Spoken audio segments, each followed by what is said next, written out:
Hello students, good morning to all of you. Welcome back in online platform of ACA School. Today we will start remaining part of first chapter and chapter name is electric field and charge. Electric field and charge chapter का नाम है आपका electric field और charge. और इस chapter के बारे में हम पढ़ रहे थे। अभी तक हमने देख लिया कि इलेक्ट्रिक फील्ड क्या है और इलेक्ट्रिक फील्ड के आपके क्या क्या फैक्ट्स होते हैं, प्रॉपर्टीज क्या होती हैं, ये देख ली थी। आज हम देखते हैं electric field due to point charge. क्या निकालते हैं? Electric field due to electric field intensity देखते हैं। Electric field intensity due to point charge. Electric field intensity due to point charge क्या होगी? तो देखिए आपके पास सबसे पहले एक पॉइंट है O, इस पर एक चार्ज सिचुएटेड है प्लस Q। सेकंड चार्ज हमने P पॉइंट पर मान लिया प्लस Q0 चार्ज है और इन दोनों के बीच का डिस्टेंस कितना है? R। अब जो आपके पास दोनों चार्ज हैं पॉजिटिव है, इट मींस इनके बीच में रिपल्शन फोर्स एक्ट करेगा और बाहर की तरफ ही इलेक्ट्रिक फील्ड इंटेंसिटी आएगी E। Because force is always outward when force is repulsive, कि जब फोर्स रिपल्सिव है तो बाहर की तरफ लगेगा एंड इलेक्ट्रिक फील्ड इंटेंसिटी जो है वो भी आउटवर्ड होती है। कहां से? पॉजिटिव चार्ज से। अब हमें अगर E निकालना है तो पहले F निकालना पड़ेगा, यानी फोर्स कैलकुलेट करना पड़ेगा। तो देखिए electric force between charge Q and Q0। Q और Q0 जो चार्ज है इनके बीच में फोर्स लगेगा F is equal to K Q Q0 upon R square. और बेटा अगर मुझे वेक्टर फोर्स निकालना है तो कंपोनेंट लेना पड़ेगा, कैप में ले लिया, इक्वेशन फर्स्ट हो गई। अगर मुझे यहां से क्या निकालना हो, अगर मुझे यहां से इलेक्ट्रिक फील्ड इंटेंसिटी निकालनी हो, इलेक्ट्रिक फील्ड इंटेंसिटी, तो बेटा क्या फॉर्मूला हो जाएगा इलेक्ट्रिक फील्ड इंटेंसिटी का? E vector is equal to F vector upon Q0 हो गया।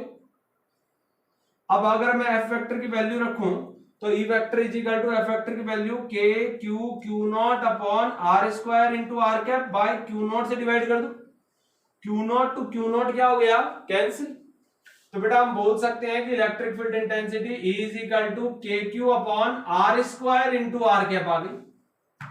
ये बेटा आपके पास इलेक्ट्रिक फील्ड इंटेंसिटी। अब मैं रिलेशन देखूं तो E डायरेक्ट इनवर्स प्रोपोर्शनल है किसके? R square. E inverse proportional हो गया R स्क्वायर। तो बेटा अगर मैं ग्राफ खींचना चाहूं, किस किस में ग्राफ खींच रहा हूं? E में और R में, तब तो इनवर्स प्रोपोर्शनल है, इट मींस R इंक्रीज होने पर E डिक्रीज हो जाएगा। बट अगर यही ग्राफ आप E में और 1 अपॉन R स्क्वायर में ट्रैक करते हैं तो डायरेक्टली प्रोपोर्शनल लाइन आएगी कि जैसे जैसे E बढ़ रहा है वैसे वैसे 1 अपॉन R स्क्वायर की वैल्यू भी इंक्रीज हो जाएगी। तो बेटा ये आपका electric field intensity due to point charge हो गया। पॉइंट चार्ज से अगर आपको इलेक्ट्रिक फील्ड इंटेंसिटी निकालनी है तो फॉर्मूला बनेगा E vector is equal to KQ upon R square into R cap.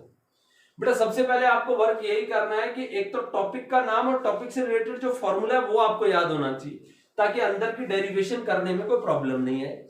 जैसे अगर मुझे अब ये टॉपिक याद करना है तो देखिए इसका एक सिंपल मेथड है। सबसे पहले तो आप ये देखिए, जैसे इलेक्ट्रिक फील्ड इंटेंसिटी निकालनी है तो इलेक्ट्रिक फील्ड इंटेंसिटी का बेसिक फॉर्मूला क्या है? बेटा basic formula E is equal to F by Q होता है। यानी अब मुझे इलेक्ट्रिक फील्ड इंटेंसिटी निकालने के लिए क्या निकालना पड़ेगा? फोर्स। तो बेटा मैं फोर्स पर वर्क करूंगा। तो पहले हमने क्या किया, दोनों चार्ज से पहले इलेक्ट्रिक फोर्स कैलकुलेट किया। फोर्स की वैल्यू रख दी जब मैंने, तो फिर मेरे पास किसका फॉर्मूला बन गया? इलेक्ट्रिक फील्ड का। ठीक है, तो इस तरह से आप टॉपिक के ऊपर पकड़ बना सकते हैं, इजीली आपको मेमोराइज हो जाएगा टॉपिक। चलिए आगे एक नोट पे चलते हैं कि अगर मेरे पास मीडियम आ जाए तो इलेक्ट्रिक फील्ड क्या होगा?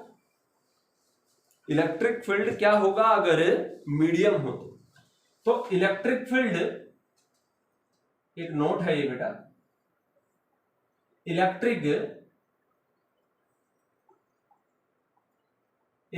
Field in vacuum. वैक्यूम के अंदर तो मैंने निकाल रखा है E इज इक्वल टू बेटा formula 1 upon 4 pi epsilon not Q upon R square. अब इलेक्ट्रिक फील्ड इन मीडियम निकालूं तो क्या बनेगा, इलेक्ट्रिक फील्ड इन मीडियम। बेटा अगर मीडियम की बात हम करते हैं तो मीडियम में electric field E of M हो गया, मीडियम में इलेक्ट्रिक फील्ड आ गया 1/4 पाई एप्सिलॉन। बेटा ध्यान रखना एप्सिलॉन का मतलब होता है मीडियम की परमिटिविटी इंटू क्यू बाय नीचे क्या आ गया आर स्क्वायर। अब आपने एक टॉपिक पढ़ा था, आपको ध्यान हो तो रिलेटिव परमिटिविटी। रिलेटिव परमिटिविटी क्या थी बेटा, epsilon R is equal to epsilon by epsilon naught थी। तो यहां से अगर मैं एप्सिलॉन की वैल्यू निकालूं तो एप्सिलॉन नॉट एप्सिलॉन आर आ गया। ये वैल्यू मैं इस एप्सिलॉन की जगह रख देता हूं तो ई ऑफ एम की वैल्यू बन गई 1/4 पाई, क्या वैल्यू एप्सिलॉन की बेटा, epsilon naught epsilon R Q by क्या हो गया आर स्क्वायर। इसको इक्वेशन फर्स्ट मान के चल रहे हैं तो E of M is equal to, देखो बेटा 1/एप्सिलॉन आर तो मैंने बाहर ले लिया तो अंदर बच गया 1/4 pi epsilon not Q upon में आर स्क्वायर। ये किसकी वैल्यू है इक्वेशन फर्स्ट से, ई की। तो बेटा E of M is equal to 1/एप्सिलॉन आर इंटू में ई आ गया। तो मैं बोल सकता हूं कि मीडियम के अंदर अगर मैं निकालूं इलेक्ट्रिक फील्ड तो जो वैक्यूम में लगता है इलेक्ट्रिक फील्ड उससे एप्सिलॉन आर टाइम डिक्रीज हो जाएगा, कम हो जाएगा। यही सेम फैक्टर आपको ध्यान हो तो फोर्स के लिए भी पढ़ा था कि F of M is equal to F by epsilon R होता है। यानी फोर्स भी अगर आप लगा रहे हो मीडियम में तो वो वैक्यूम के कंपैरिजन में एप्सिलॉन आर टाइम कम हो गया। चाहे आप इलेक्ट्रिक फील्ड की बात करें तो इलेक्ट्रिक फील्ड भी लगाएंगे तो वो भी मीडियम के कंपैरिजन में एप्सिलॉन आर टाइम डिक्रीज हो जाएगा, कम हो जाएगा मीडियम में, किसके कंपैरिजन में, वैक्यूम के कंपैरिजन। ये इस कारण से भी हुआ कि फोर्स का वैल्यू Q इंटू E होता है, यानी force is directly proportional to electric field. दोनों एक दूसरे से प्रोपोर्शनल रिलेशन रखते हैं, मतलब जो इफेक्ट फोर्स पर आएगा वही तो इलेक्ट्रिक फील्ड पे आना था, इसीलिए दोनों पर सेम इफेक्ट आया। एक चीज और याद रखनी है बेटा, नोट करने लायक चीज है, breakdown strength of air. What is the breakdown strength of air? Breakdown strength of air is equal to 3 into 10⁻⁶ volt per metre. ये बेटा एक वैल्यू याद रखनी है आपको। ये ब्रेकडाउन स्ट्रेंथ होती है किसकी? एयर की। यानी एयर के अंदर इससे ज्यादा अगर इलेक्ट्रिक फील्ड आ जाए तो वो अपने आप बाहर निकलने लग जाता है चार्ज। ये ब्रेकडाउन स्ट्रेंथ है, इससे ज्यादा इलेक्ट्रिक फील्ड अपने एटमॉस्फेयर के अंदर पॉसिबल नहीं है। तो ये ब्रेकडाउन स्ट्रेंथ होती है एयर की 3 इंटू 10⁻⁶ वोल्ट पर मीटर। तो बेटा ये आपका electric field due to point charge हो गया और इलेक्ट्रिक फील्ड इन मीडियम आ गया कि मीडियम में लगने वाला इलेक्ट्रिक फील्ड वैक्यूम में लगने वाले इलेक्ट्रिक फील्ड से एप्सिलॉन आर टाइम कम रहता है। आगे electric field due to system of charges देखेंगे कि हमारे पास बहुत सारे चार्जेस हैं, वो कितना इलेक्ट्रिक फील्ड क्रिएट करेंगे। Electric field due to system of charges, electric field due to system of charges. बेटा चार्जेस बहुत सारे रख दिए तो सिस्टम ऑफ चार्जेस से कितना इलेक्ट्रिक फील्ड जनरेट हो रहा है। आपने 2D कंसीडर कर दिया बेटा, 2D का मतलब एक्स वाई एक्सिस हो गया। आपके पास एक चार्ज हो गया, कौन सा है? Q0।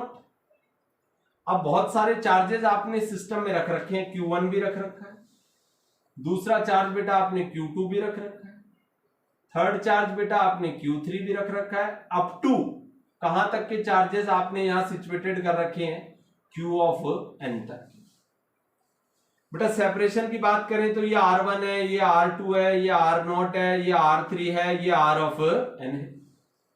तो ये फोर्स लगाएंगे, Q1 इसके ऊपर जो फोर्स लगाएगा वो F01 वेक्टर होगी, Q2 इस पे जो फोर्स लगाएगा वो F02 वेक्टर हो गया, Q3 लगाएगा वो F03 वेक्टर हो गया, Q1 लगाएगा वो F0n वेक्टर हो गया। सॉरी, फोर्स थोड़ी निकाल रहे हैं अपन इलेक्ट्रिक फील्ड निकाल। तो बेटा पहला इलेक्ट्रिक फील्ड मैंने मान लिया E1, दूसरा मान लिया E2, तीसरा मान लिया E3 और nth वाला इलेक्ट्रिक फील्ड हो गया E ऑफ n। तो बेटा ये सेपरेशन आप चाहें तो मान सकते हैं, ये सेपरेशन R01 हो गया, ये सेपरेशन R02 हो गया, ये सेपरेशन R03 हो गया, ये सेपरेशन R0n हो गया। तो बेटा अब इसके अंदर अगर मैं इलेक्ट्रिक फील्ड कैलकुलेट करना चाह रहा हूं तो इलेक्ट्रिक फील्ड का बेसिक फॉर्मूला मुझे पता है। इलेक्ट्रिक फील्ड इंटेंसिटी का बेटा क्या फॉर्मूला होता है बेसिक आपके पास? कि E vector is equal to बेटा होता है K Q upon R square into R के।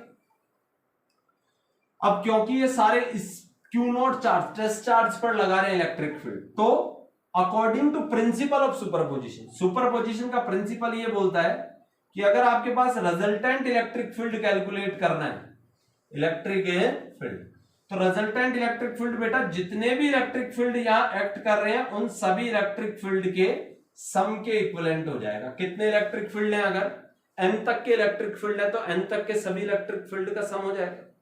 सम कर दीजिए बेटा, तो E1 की वैल्यू क्या आएगी, E1 पहला इलेक्ट्रिक फील्ड है, इसकी वैल्यू हो गई के Q1 upon R1 square into R1।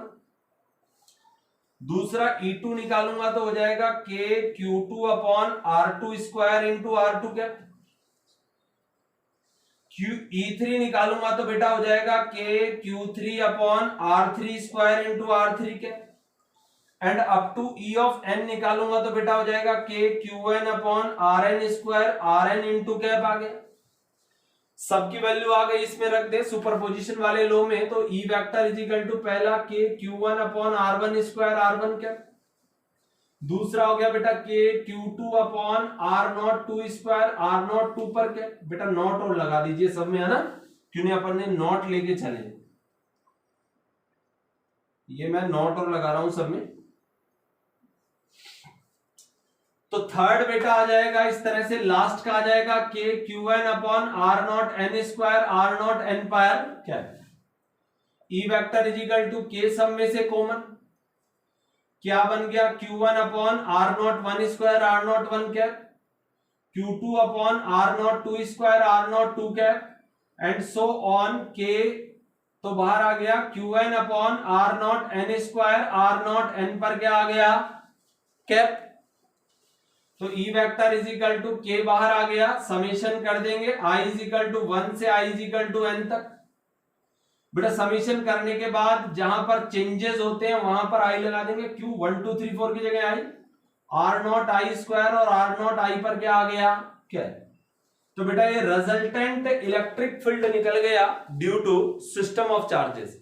जब आपने बहुत सारे चार्जेस का सिस्टम ले लिया, उससे जो आपने रिजल्टेंट इलेक्ट्रिक फील्ड निकाला है, वो इलेक्ट्रिक फील्ड सुपरपोजिशन लो को क्या कर रहा है, होल्ड कर रहा है, और सुपरपोजिशन लो से आप क्या निकाल सकते हैं, इसका रिजल्टेंट इलेक्ट्रिक फील्ड निकाल सकते हैं। ठीक है बेटा, तो आज के लिए पर्याप्त है। Okay, thank you.